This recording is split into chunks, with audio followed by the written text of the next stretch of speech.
Et bienvenue à toutes et à tous dans cette nouvelle vidéo consacrée à Rome, Rome la ville éternelle. Ciao tutti! Et oui, j'ai eu la chance de passer 3 jours là-bas, 72 heures, un véritable orgasme culturel, sincèrement. Et oui, Rome qui nous offre un voyage véritablement dans le temps, à travers les arts, la culture, l'histoire, ses monuments emblématiques, ses ruines romaines antiques, le Colisée, le Vatican, la chapelle Sixtine, le Panthéon, la fontaine de Trévi, et j'en passe, et j'en passe. Et oui, donc je vais tout vous montrer dans cette vidéo, et non pas par ordre de préférence, mais par ordre chronologique, sinon ce serait un petit peu trop facile, puisque j'ai eu la chance donc de passer 72 heures complètes sur place. Donc ce qui va se passer dans cette vidéo, c'est que nous aurons le top 10 donc des lieux majeurs à visiter à Rome, puis nous ferons un point sur la restauration, restaurant avec quelques petites bonnes adresses à vous donner, on fera un point également transport et hôtellerie, et puis ensuite j'aurai quelques petits bonus à la fin. Avant ça les amis, n'oubliez pas le fameux pouce vers le haut, vous savez que ça booste le référencement de cette vidéo, que vous regardez, que vous appréciez, je suis sûr, en tout cas j'espère,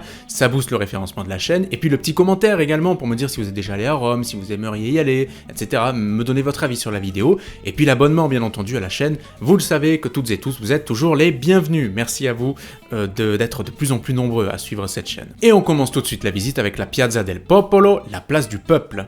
La Piazza del Popolo est une très jolie place, monumentale même peut-on dire, avec au centre le plus ancien obélisque de Rome, 36 mètres de haut, qui date de 1300 avant Jésus-Christ, et c'est l'empereur Auguste qui l'emmena à Rome. Petite parenthèse, je reprends la main juste un instant, cette place est considérée comme l'entrée nord de Rome, elle a été construite au 19e siècle autour de 1810-1820. Et à l'ouest de cette place on retrouve deux églises et basiliques côte à côte, la première, celle de droite, la Chiesa di Santa Maria dei Miracoli, l'église de Sainte-Marie des Miracles, qui se visite et est l'une des nombreuses églises romaines à être surmontée d'un dôme, celle-ci est en tout cas de style Renaissance. Empruntant à présent les amis la Via del Corso, donc la rue du cours qui nous emmène, qui en fait à l'autre bout pourrait nous emmener vers la Piazza Venezia, on y revient dans un instant mais d'abord on fait un tout petit détour. Petit détour donc vers la Piazza di Spagna avec son escalier remarquable, que l'on pourrait presque d'ailleurs comparer à un Lombard Street de San Francisco, et là, premier gros contact avec la foule, je pense qu'il n'y a pas d'autre mot. Alors les amis, vous le voyez ici, nous sommes sur la Piazza di Spagna, il y a énormément de monde, Piazza di Spagna qui porte son nom, comme on peut le traduire, la place d'Espagne,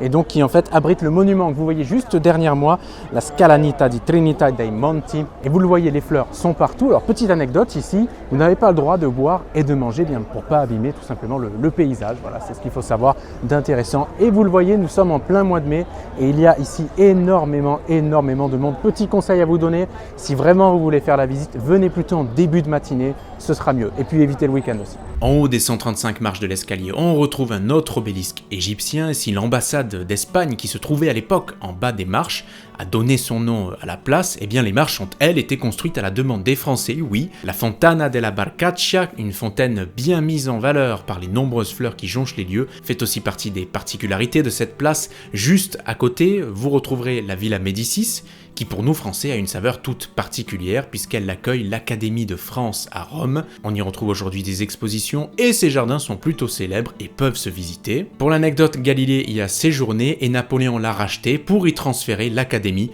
en 1803. À quelques minutes de marche, nous voici arrivés à l'une des extrémités du parc Villa Borghese, l'un des plus beaux d'Italie, avec une vue à couper le souffle sur Rome. Alors ce parc donc qui est un véritable havre de paix pour les Romains, 80 hectares, imaginez, accessible à tous, accessible depuis le 18e siècle d'ailleurs au public, et on y retrouve des musées, on y retrouve un petit lac artificiel que vous voyez derrière moi, on y retrouve un zoo, des cafés, je le disais oui clairement, pour en avoir fait le tour, c'est l'un des plus beaux parcs d'Italie. Et puis pour la petite anecdote, juste derrière moi, ce que vous voyez, c'est le Tempio di Esculapio qui a été bâti en 1786, donc sur un tout petit îlot. Alors, si la Villa Borghese, dont la construction fut achevée en 1633, abrite une galerie sur le domaine de la famille Borghese, son propriétaire depuis 1850, le parc, lui, a été acheté par la municipalité de Rome en 1903, qui en a depuis fait un parc public. Alors, si vous avez le temps, visitez-en tous les recoins, et l'été, il peut être même très agréable pour respirer un bon coup.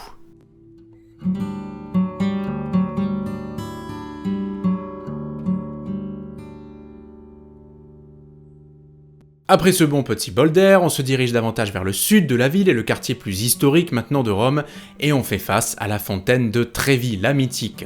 Elle est sans doute la fontaine la plus connue de Rome, j'ai même envie de vous dire la fontaine la plus connue du monde. Nous sommes ici à la fontaine de Trévi, au cœur de Rome. et on y retrouve la statue du dieu de la mer Neptune. Et vous le savez, la tradition veut qu'on y jette une pièce de monnaie dans la fontaine avec la main droite au-dessus de l'épaule gauche. C'est ça aussi la fontaine de Trévi.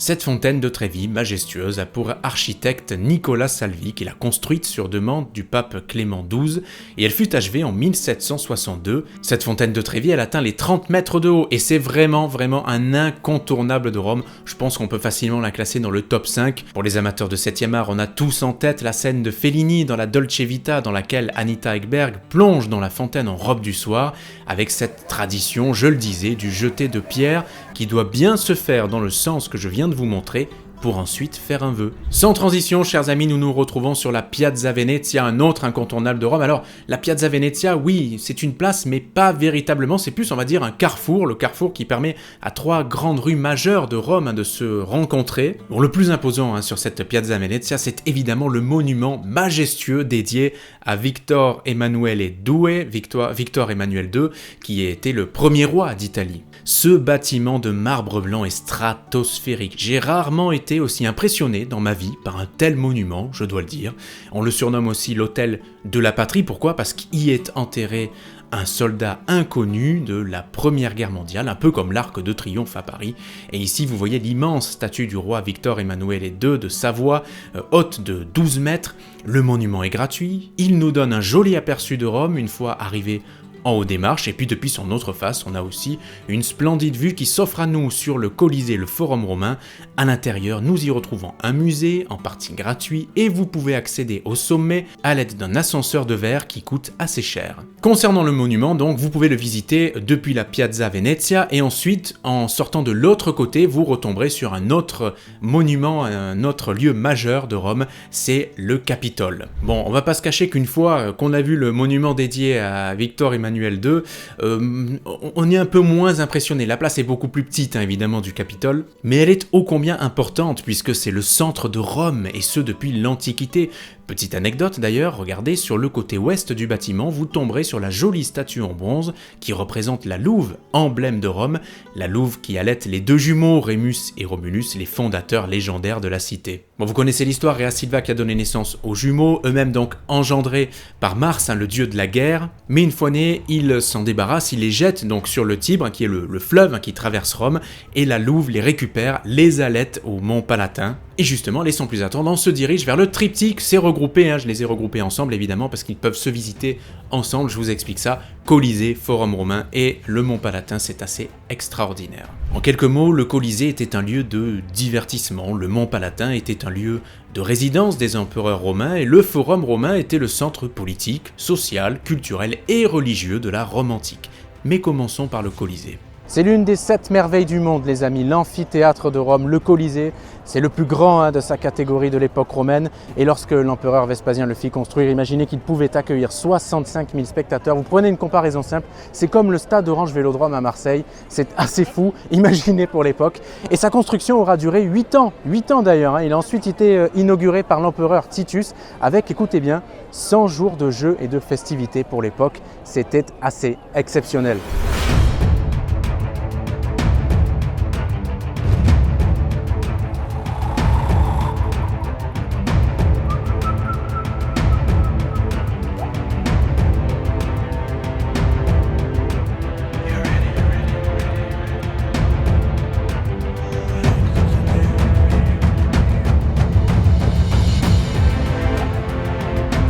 Alors le Colisée est ultra impressionnant, il est construit en pierre et en béton avec une structure elliptique de 4 étages, il mesure environ 189 mètres de long, 156 mètres de large et il est célèbre pour son architecture ingénieuse, notamment son système complexe de tunnels et de passages souterrains utilisés pour les préparatifs des fameux spectacles. Alors je vous parlais les amis de ces 100 jours de jeux et de festivités pour l'inauguration du Colisée, et bien sachez qu'ici ce fut une véritable boucherie puisque 5000 animaux y ont perdu la vie. Mais ce n'est pas tout, parce que vous savez évidemment que le Colisée, vous avez vu les films et tout ça, est célèbre pour ses combats de gladiateurs et de prisonniers. La circonférence totale de l'amphithéâtre atteint les 527 mètres avec une hauteur de 48 mètres environ. Et sachez que ici même où je me trouve, entre 300 et 500 000 personnes ont perdu la vie. Bon, le Colisée n'a pas été vraiment épargné au fil des siècles. Et oui, il a subi des dommages dus au séisme et au pillage de ses matériaux, mais il reste un symbole emblématique de l'histoire de Rome. D'ailleurs, j'ai une petite question. Pourquoi le Colisée est-il ou n'est-il qu'à moitié réduit? Eh bien, c'est tout simplement parce qu'il a été construit sur deux types de sols différents. L'un était plus stable que l'autre, vous l'aurez deviné. Donc lors d'un tremblement de terre, la partie construite sur la partie la plus stable a résisté, pas l'autre, ce qui a provoqué un effondrement partiel. Ce qui ressort là du Colisée comme ça spontanément, outre le fait que le lieu soit magique, évidemment tous les fans de Gladiator, d'autres péplums, etc. se sentiront concernés. On a de superbes arènes, en France on a les arènes d'Arles, de Nîmes, on a une arène aussi au Puy du Fou qui est fantastique je trouve, qui évidemment est dédiée au pur divertissement en lui-même étant dans un parc d'attractions. Et moi qui suis vraiment attiré par cet univers, je suis comme un enfant. Mais la contrepartie, c'est qu'il y a énormément de monde au Colisée, il y a vraiment une foule, je pense qu'il y avait des milliers et des milliers de personnes à l'intérieur, c'était très impressionnant, mais justement ça permet aussi de se donner une idée de la majestuosité, je sais pas si ça se dit, mais de la grandeur du lieu, de la ferveur qu'il pouvait y avoir quand il était rempli. Au pied de ce Colisée, en quelques mots, nous retrouvons l'arc de Constantin, et puis sachez que normalement, si vous prenez un billet dit classique, pour 20 ou 30 €, eh bien vous aurez accès au Colisée, à l'arène du Colisée, qui est la partie centrale où se déroulaient combats et spectacles, mais aussi au Forum romain et Mont Palatin. Gardez bien votre billet les amis, parce que si vous commencez par le Colisée est un lieu à part.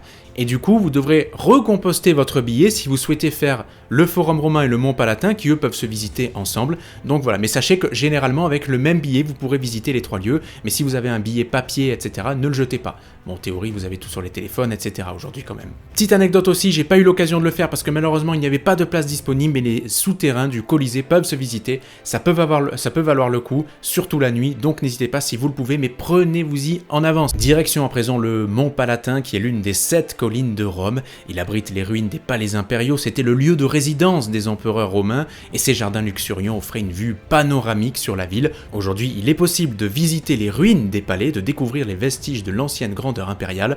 Le stade fait partie de ces monuments remarquables. Alors ici, nous sommes sur le Stadio Palatino. Pourquoi je vous montre ce stade? Parce que je suis friand de sport évidemment, mais surtout parce que je trouve le lieu très impressionnant, et derrière, juste derrière, on a un gigantesque hippodrome. Alors pourquoi ce stade a été construit évidemment? Eh bien pour divertir l'empereur, bien entendu, avec des jeux, des courses, etc. Il se passait plein de choses ici.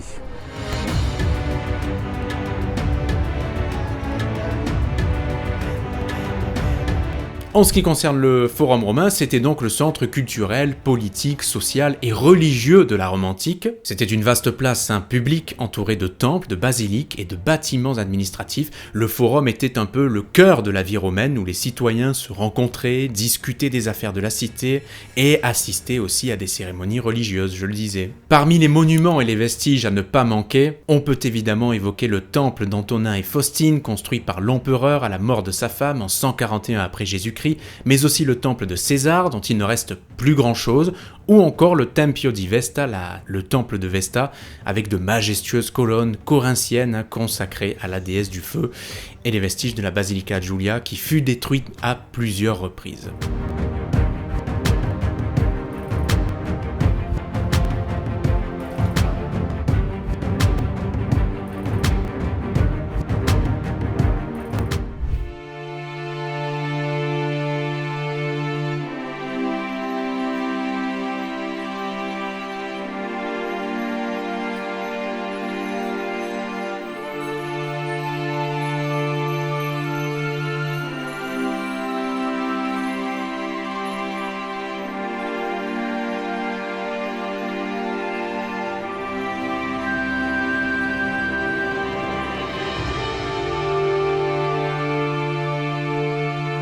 Alors nous sommes ici les amis, et vous l'avez sûrement reconnu, dans le plus petit état souverain du monde, j'ai nommé le Vatican. Alors musée, chapelle Sixtine, basilique Saint-Pierre, jardin, palais des papes, on peut dire qu'il y a de quoi faire ici, il y a de quoi je pense passer une bonne journée, mais une demi-journée devrait suffire. Après, attention toutefois au monde. Alors il faut savoir les amis que ce lieu est gouverné par le Saint-Siège, lui-même dirigé par le pape évidemment. Nombre d'habitants, 825, nombre de touristes à l'année, plus de 4 millions, et ça c'est rien que pour les musées du Vatican, imaginez. Et puis surtout, quelque chose à prendre en compte ici lorsque vous êtes au Vatican, c'est le monde. Je ne sais pas si ça peut bien se voir ici, mais ça c'est la foule par exemple, uniquement pour rentrer, vous la voyez tout autour de moi, uniquement pour entrer dans la basilique Saint-Pierre. Donc autant dire qu'il faut s'armer de patience. Si vous arrivez plutôt en début de matinée, disons que vous allez vous retrouver avec énormément de gens. Il faut plutôt venir entre midi et 2 ou en début d'après-midi. Là, en fait, la queue, ce sera tout simplement un peu épongée. Donc voilà, bonne visite à vous et c'est parti pour voir les merveilles que nous réserve le Vatican. Avec 44 hectares seulement le Vatican. Imaginez, c'est tout petit en fait. Et imaginez que ce petit état souverain, donc fondé en 1929 par les accords du Latran, donc sous le pape Pie XI, est un des lieux les plus visités d'Italie, pour ne pas dire du monde. Alors quels sont les principaux lieux à visiter de ce Vatican? Eh bien je vous fais ma petite sélection, c'est parti. En premier lieu, vous vous retrouverez sur la place Saint-Pierre. C'est évidemment une place emblématique, qui est d'ailleurs située devant la basilique du même nom. Elle est connue pour sa forme elliptique, ses colonnades imposantes et sa statue centrale de Saint-Pierre, l'obélisque en granit datant de l'Égypte antique, lui, et c'est le lieu de rassemblement pour les fidèles lors des audiences papales et autres célébrations. Dans le prolongement de cette place, pénétrons à présent dans la basilique Saint-Pierre. La basilique Saint-Pierre est modestement la plus grande église du monde et le lieu de culte majeur de l'église catholique romaine. Aucun superlatif n'est, je pense, assez fort pour décrire cette merveille architecturale construite entre 1506 et 1626. La légende dit évidemment que le corps de Saint-Pierre reposerait dans cette basilique. Alors en quelques chiffres, la basilique possède des dimensions folles, autour de 20 000 mètres carrés, 46 mètres de hauteur pour la nef principale, 218 mètres de long, 115 mètres de large, 8 grandes colonnes de 28 mètres de haut qui soutiennent sa façade. Et sincèrement, que l'on soit croyant ou non d'ailleurs, se dégage vraiment une puissance véritable de ce lieu. On y ressent en plus une certaine plénitude, il y a beaucoup de monde, mais ça reste finalement un lieu calme où les gens sont assez respectueux. Et je pense que c'est un lieu qui dégage une beauté quasiment sans égale dans le monde. J'ai été aussi très impressionné, regardez, par le baldaquin où officie le pape, qui est donc symbolisé, vous les voyez, par ces 4 colonnes de bronze qui pèsent 10 tonnes et que l'on retrouve aussi dans les autres basiliques majeures de Rome. Et puis si vous le pouvez, s'il vous plaît, faites-le. Si vous visitez la basilique Saint-Pierre, visitez sa coupole également. Conçue par Michel-Ange, cette coupole donne là aussi le vertige à tous les sens du terme. 136 mètres de haut, un diamètre de près de 42 mètres et surtout, on voit tout Rome ou presque depuis son sommet. Et ce qui veut dire qu'on peut l'escalader, y monter si vous préférez. Les amis, pour seulement 10 €, vous aurez accès à ceci, je vous montre les images en même temps. 8 € si vous voulez vous taper à peu près 500 marches à pied, 300 et quelques pour les 10 € avec donc l'ascenseur qui vous permettra d'avoir accès à une vue exceptionnelle de la basilique Saint-Pierre, vraiment une vue magnifique. Je vous montre ça, regardez. Bon, tout le monde a choisi, et moi y compris, l'option B, vous vous en doutez évidemment, celle de l'ascenseur, donc, et je peux vous dire que c'est déjà bien assez, puisqu'il vous reste quand même encore 300 marches à gravir, et les marches en plus c'est du costaud, les murs ne sont pas habituels du tout, ils sont penchés, évidemment, vous êtes en train d'escalader une coupole, mais la vue sur tout Rome se mérite, regardez.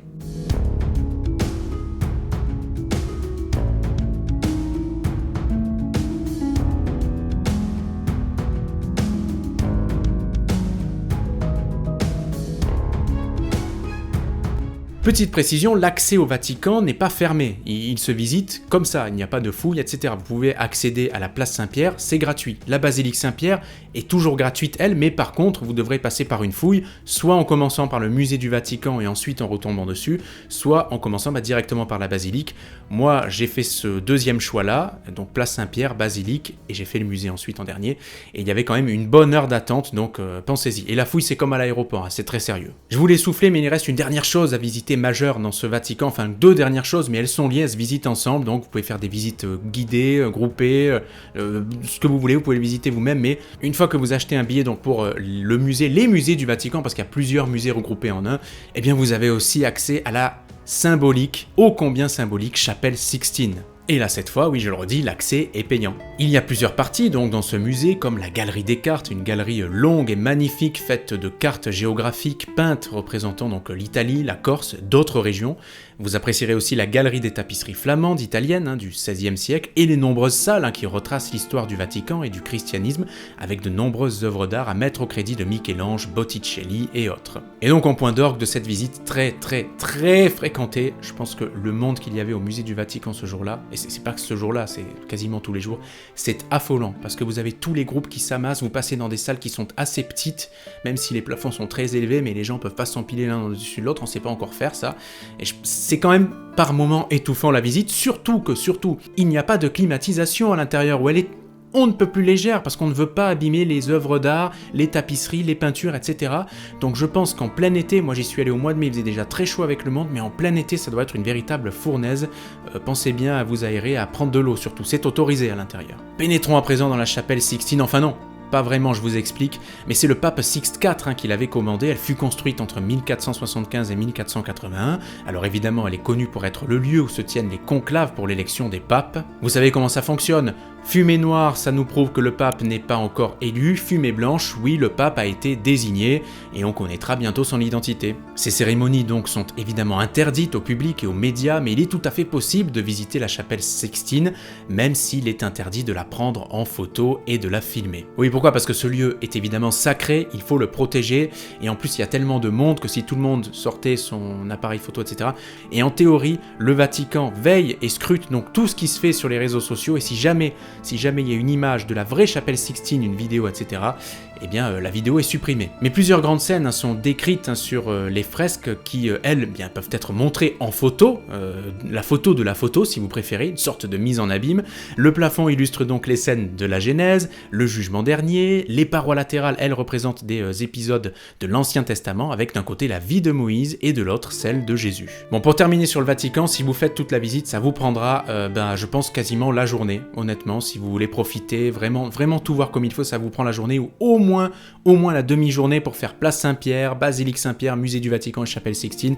Mais si vous choisissez la demi-journée, vous irez un petit peu au pas de course, presque, j'exagère un peu, mais voilà. Et puis, si ça vous prend pas toute la journée, qu'il vous reste 2-3 heures à la fin, ou 2-3 heures avant d'y aller, eh ben vous en profitez pour faire autre chose. Attention, le mercredi, la place Saint-Pierre, c'est tout bouclé parce que vous avez l'audience papale à 9h30, quand elle se déroule donc en extérieur, que vous pouvez voir, à laquelle vous pouvez assister d'ailleurs, c'est sur réservation, mais voilà, faites attention si vous y allez le mercredi, prenez vos précautions. Si vraiment j'avais un top 3 à dégager de ce qu'il faut voir à Rome, le Colisée évidemment, le Panthéon arrive je pense en numéro 2, et puis vous avez le mastodonte du Vatican en numéro 3. Et oui, le Panthéon de Rome, aussi connu donc sous le nom de Panthéon d'Agrippa, qui a été construit à l'époque d'Adrien en 126 après Jésus-Christ, sur les ruines justement du précédent Panthéon, celui d'Agrippa, vous l'aurez deviné, détruit dans un incendie en 80 après Jésus-Christ, et le pape Boniface IV s'est vu recevoir le bâtiment au 7e siècle, qu'il a transformé en église, ce qui explique évidemment sa très bonne conservation. Et à l'intérieur, on y retrouve une coupole extraordinaire, la plus belle de toutes sans doute. Elle est encore plus large de diamètre que celle de la basilique Saint-Pierre, et le Panthéon est devenu le tombeau de Raphaël d'Urbino et du roi notamment, dont on parlait tout à l'heure, Vittorio Emanuele II. Aujourd'hui, on y célèbre encore des messes et des mariages, et la visite est gratuite. Pour l'anecdote, donc ces deux petites mains que vous voyez donc recouvertes de feuilles de 24 carats, d'or 24 carats, eh bien elles étaient ici exposées temporairement. Si vous visitez le Panthéon et que vous ne les voyez pas, c'est peut-être normal. C'est l'artiste Renaldi qui les a fabriquées pour envoyer un message de paix.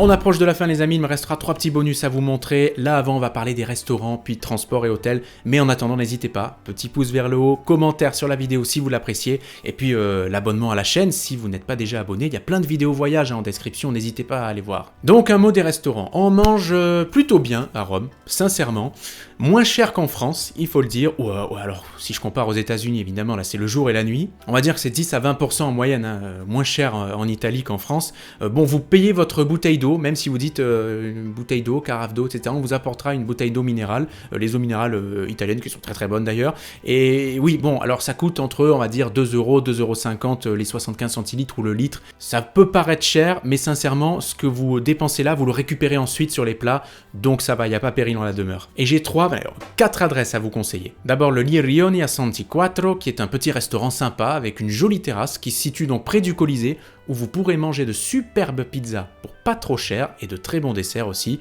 Ensuite, vous avez la Mastroticcia, donc Osteria Bistro, non loin cette fois du Panthéon, dans une petite ruelle avec des plats traditionnels. Je le redis, je l'ai noté, c'est la Mastroticcia, je sais pas comment on le dit, mais Mastroticcia Osteria Bistro, voilà, je l'ai dit.